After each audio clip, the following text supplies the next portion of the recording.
அர்ஜுன் அவளின் கண்களை பார்த்து, அதிதி, என் மனசுல இருக்க விஷயத்த உன்கிட்ட சொல்லணும் என்று சொல்லிக்கொண்டே அவளின் கன்னத்தை வருட, அதிதி திருதிருவென முழித்துக்கொண்டு, இவர் என்ன செய்யப் போறாரோ என்று மனதிற்குள்ளேயே நினைத்து கொண்டவள் அர்ஜுனை பார்க்க, அர்ஜுனும் அவளின் கண்களைத்தான் பார்த்தான்.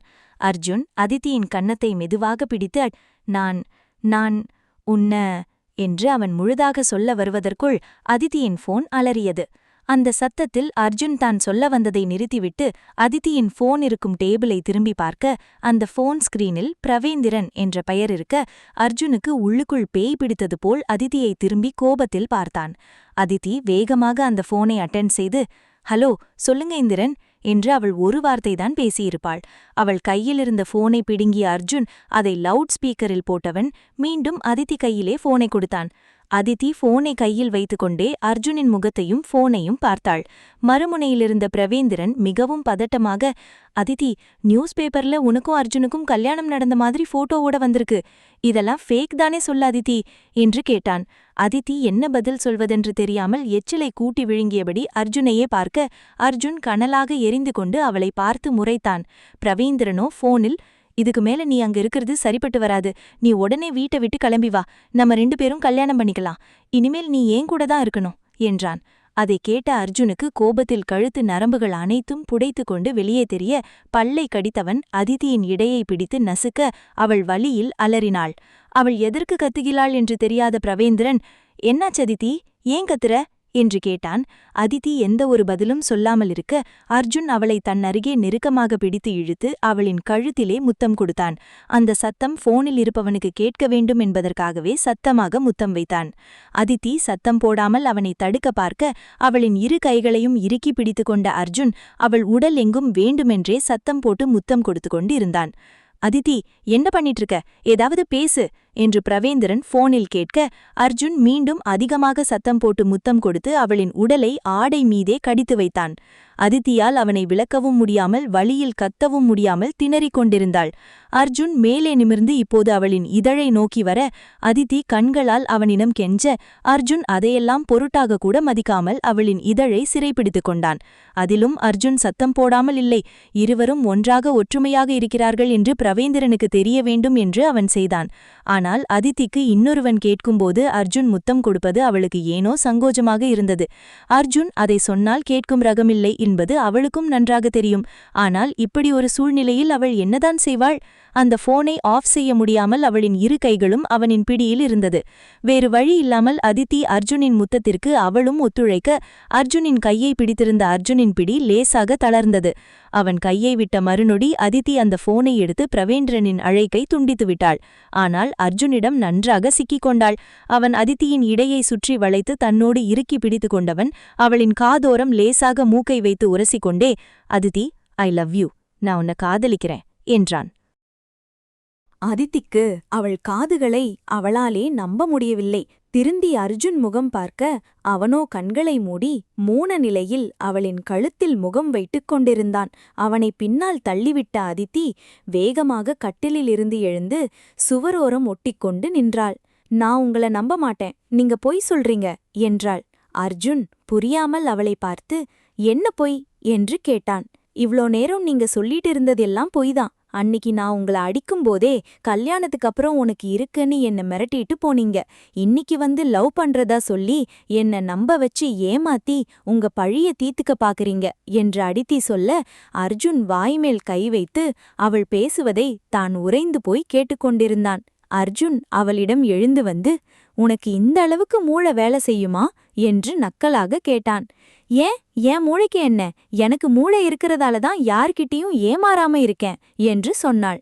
கிழிச்ச, அப்புறம் எதுக்கு பிரவேந்திரன் கூட வட்டும் பேசிட்டு இருக்க என்று அர்ஜுன் கேட்க, அவர் நல்லவரு, என் மானத்தையே காப்பாத்தியிருக்காரு என்றாள்.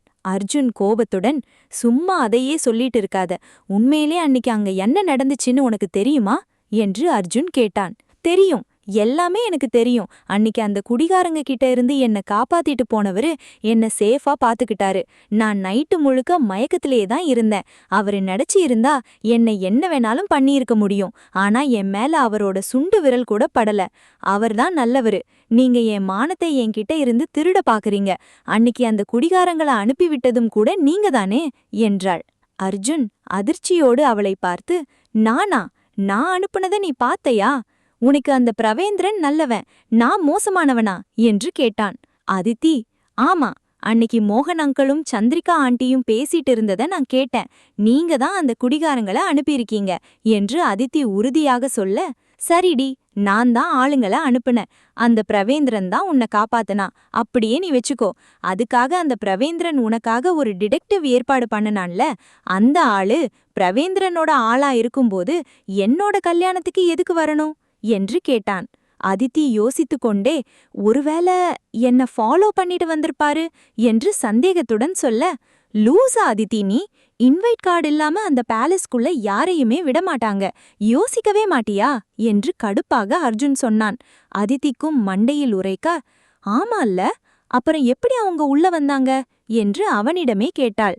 அர்ஜுன் முறைத்துக்கொண்டே, பிரவேந்திரன் தான் நம்ம உன்னை காப்பாத்தினாரு, அவர்கிட்டயே போய் கேளு, போய் அந்த சார்கிட்டேயே விளக்கம் கேளு என்று சொல்லிவிட்டு தனது உடைகளை அலமாரியிலிருந்து எடுத்து வைத்துவிட்டு குளியல் அறையை நோக்கி சென்றான்.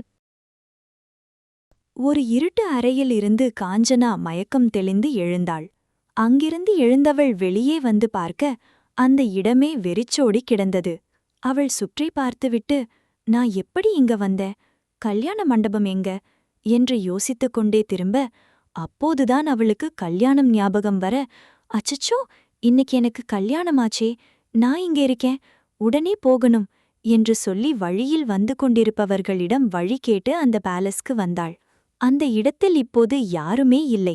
கேட்டில் நின்றிருந்த வாட்ச்மேன் அவளை பார்த்துவிட்டு, யாருமா நீ, என்ன வேணும் உனக்கு என்று கேட்டார். என்ன உள்ள விடுங்க, கல்யாணத்துக்கு நேரமாகிடுச்சு என்றாள். வாட்ச்மேன் அவளிடம், எம்மா, நேத்து நடந்த கல்யாணத்துக்கு இன்னைக்கு வந்திருக்க, இங்கிருந்து போமா என்று சொல்லிவிட்டு உள்ளே சென்றார். காஞ்சனா அதிர்ச்சியோடு, என்னது, நேத்துதான் கல்யாணமா, அப்போ கல்யாணம் நின்னுடுச்சா என்று தனக்குத்தானே சொல்லிக் கொண்டவள் வீட்டை நோக்கி நடந்தாள். வீட்டில் ரங்கநாயகி எதுவும் சாப்பிடாமல் காஞ்சனாவை நினைத்து அழுது கொண்டே இருந்தாள். மோகன் இரவு நடக்க இருக்கும் பார்ட்டிக்கு ஏற்பாடு செய்யும் ஆட்களிடம் பேசிக் கொண்டிருந்தார். சந்திரிகா அர்ஜுனுக்கு சாப்பாடு எடுத்து மேசையில் அடுக்கிக் கொண்டிருக்க, அதையெல்லாம் பார்த்த ரங்கநாயகி கோபம் வந்து, நீங்க எல்லாம் மனுஷங்களா இல்ல மிருகங்களா? என் பொண்ணு காணாம போயிட்டா, அவள தேடாம இப்போ அந்த வேலைக்காரிக்கு பார்ட்டி வைக்கிறது தான் ரொம்ப முக்கியமா என்று கத்தினாள். இதுவரை மோகனிடம் யாருமே இப்படி பேசியதில்லை. அர்ஜுன் மட்டும்தான் அவரிடம் உரிமையோடு பேசுபவன். மற்றபடி தொழில் வட்டாரத்தில் கூட அவரை கண்டால் பயந்துதான் பேசுவார்கள். ரங்கநாயகி இப்படி பேசியதை வேலைக்காரர்கள் எல்லோரும் அதிர்ந்து போய் ரங்கநாயகியை பார்க்க, எங்களால ஒன்னும் பண்ண முடியாது என்று சொல்லிய மோகன் வேலையை தொடர்ந்து செய்ய, வீட்டில் உள்ள மற்ற வேலைக்காரர்களும் வேலையை பார்க்க சென்றுவிட்டனர். மோகன் ரங்கநாயகியிடம் அவ்வளவு பொறுமையாக செல்வதற்கு ஒரே காரணம் சந்திரிகா மட்டும்தான். அதை புரிந்து கொண்ட சந்திரிகாவும் வருத்தத்துடன் நின்றிருந்தாள். காஞ்சனா அப்போது வீட்டிற்குள் நுழைந்தாள். உள்ளே வந்தவள் அழுது கொண்டு அமர்ந்திருந்த ரங்கநாயகியை பார்த்து, அம்மா என்றழைக்க, எல்லாரும் காஞ்சனாவை பார்த்தனர். என் பெத்த செல்வமே என்று சொல்லிக்கொண்டே ரங்கநாயகி ஓடி வந்து காஞ்சனாவை அணைத்துக் கொள்ள, அம்மா, எதுக்குமா அழுவுற என்று கேட்டாள். ரங்கநாயகி அவளை பார்த்து, எங்கடி போயிட்ட என்று அழுது கொண்டே கேட்டாள். தெரியலம்மா, திடீர்னு வேற ஏதோ ஒரு இடத்துல மயக்கத்துல இருந்து எழுந்திருக்கிறேன். எனக்கு ஒண்ணுமே புரியலம்மா, நான் எப்படி அங்க போனேன்னு எனக்கே தெரியலம்மா என்று சொன்னாள். ரங்கநாயகி மற்றவர்களை பார்த்து, கேட்டீங்களா, என் பொண்ணு ஒன்னும் ஓடி போகல என்று சொன்னாள். காஞ்சனா தன் அம்மாவை பார்த்து, அதெல்லாம் விடுமா, நேத்து நடக்காத இந்த கல்யாணம் இப்போ நடக்கணும், இப்பவே அர்ஜுன் மாமா என் கழுத்துல தாலி கட்டணும் என்று சொன்னாள்.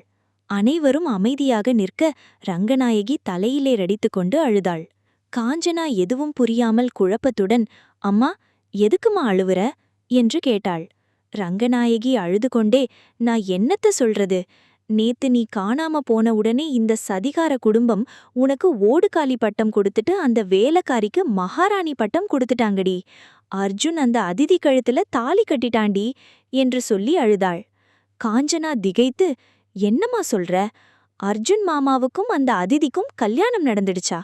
அர்ஜுன் எப்படி அவ கழுத்துல தாலி கட்டலாம், யார கேட்டு தாலி கட்டினாரு என்று கத்த, யார கேட்கணும், என்று கம்பீரமான குரலில் கேட்டுக்கொண்டே மாடியிலிருந்து அர்ஜுன் இறங்கி வந்தான். காஞ்சனா அர்ஜுனிடம் சென்று, என்ன மாமா இதெல்லாம்? உங்களுக்கும் எனக்கும் தான் கல்யாணம் முடிவு பண்ணாங்க. நீங்க எப்படி அதித்தி கழுத்துல தாலி கட்டலாம் என்று கேட்டாள்.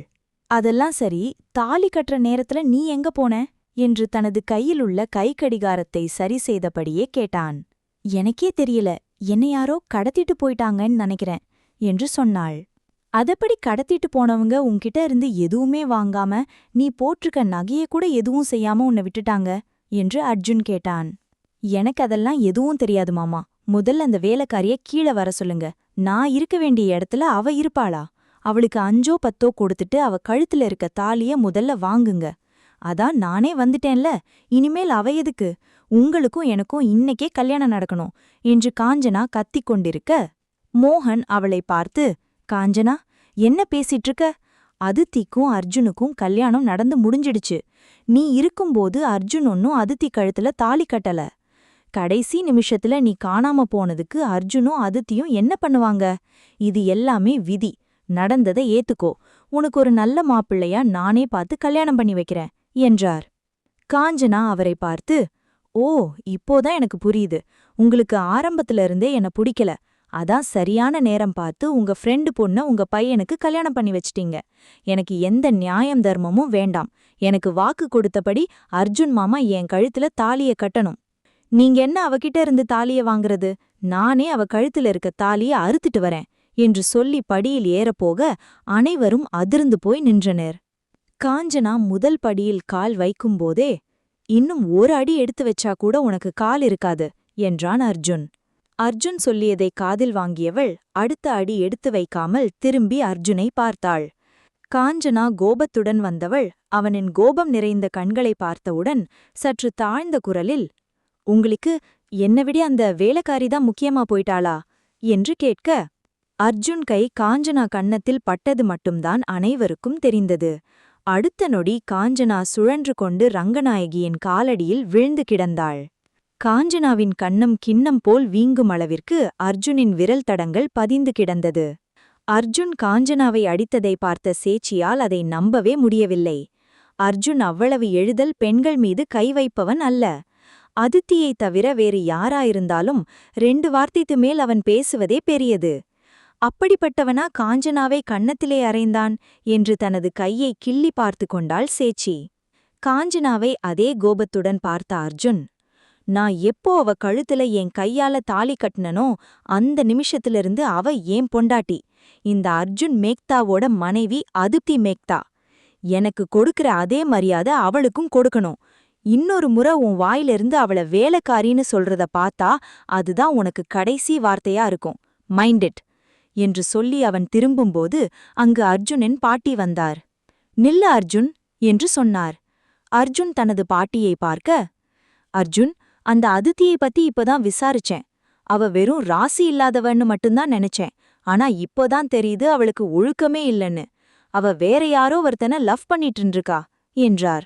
அப்போது குளித்து முடித்து தயாராகி அதித்தியும் அறையை விட்டு கீழே இறங்கி வந்தாள். அவளை பார்த்து அர்ஜுனின் பாட்டி, இவள் நம்ம குடும்பத்துக்கு கொஞ்சம் கூட ஏத்த பொண்ணே இல்ல. இவளை இப்பவே கை கழுவி விடுறதுதான் உனக்கு நல்லது என்று அர்ஜுனிடம் சொல்லிக் கொண்டிருந்தார். அர்ஜுன் அவரை பார்த்து, நான் இப்போதான் சொன்னேன், இவ என்னோட ஒய்ஃபு. திரும்பவும் உங்களுக்கு தனியா சொல்றேன், நல்லா கேட்டுக்கோங்க. இந்த வீட்ல என் ஒய்ஃப பத்தி பேச யாருக்கும் உரிமை இல்ல. அத முதல்ல எல்லாரும் ஞாபகம் வச்சுக்கோங்க என்று சொல்லிவிட்டு அறைக்குள் சென்றான். காஞ்சனா கோபமாக அதித்தியை பார்த்து, எனக்கு கிடைக்க வேண்டிய இடத்த நீ பறிச்சிட்டு சந்தோஷமா இருக்கியா? நீ எனக்கு பதிலா வந்த ரீப்ளேஸ்மெண்ட் தான்.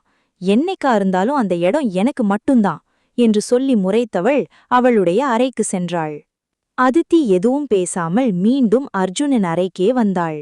அர்ஜுன் அறையில் லேப்டாப்பில் ஏதோ வேலை செய்து கொண்டிருக்க அங்கு வந்த அதித்தி, சார், நான் உங்ககிட்ட ஒன்னு சொல்லலாமா என்று கேட்டாள்.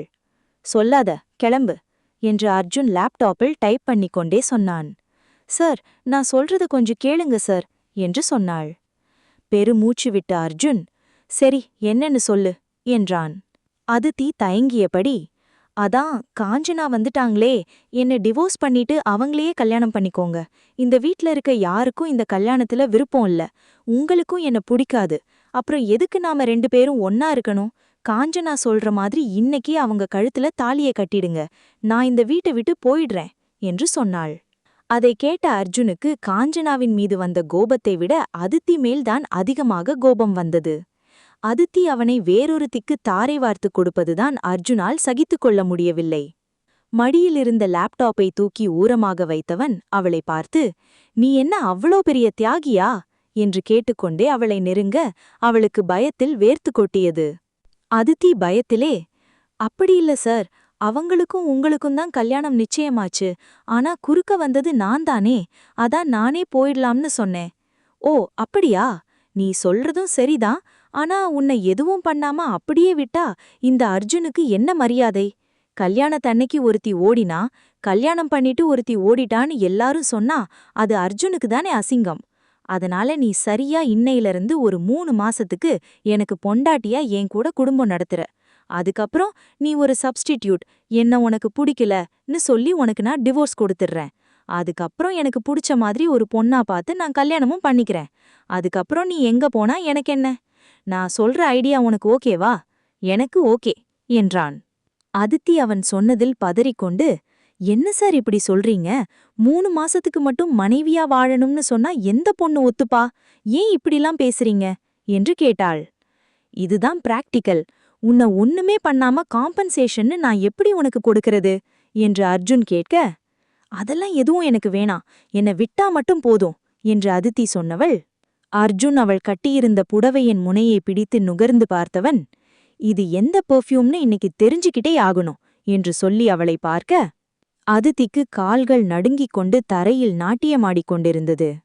அர்ஜுன் அவள் புடவையின் முனையிலிருந்து கொஞ்சம் கொஞ்சமாக பிடித்து இழுத்துக்கொண்டே, "போறதுன்னு முடிவு பண்ணதுக்கப்புறம் முதலும் கடைசியுமா மனைவின்ற கடமையை செஞ்சிட்டு போ" என்று சொல்லி சிரித்துக்கொண்டே கண்களை சிமிட்டியவன் அவள் புடவையை பிடித்து வேகமாக இழுக்க அதித்தி அர்ஜுன் மேல் வந்து விழுந்தாள்.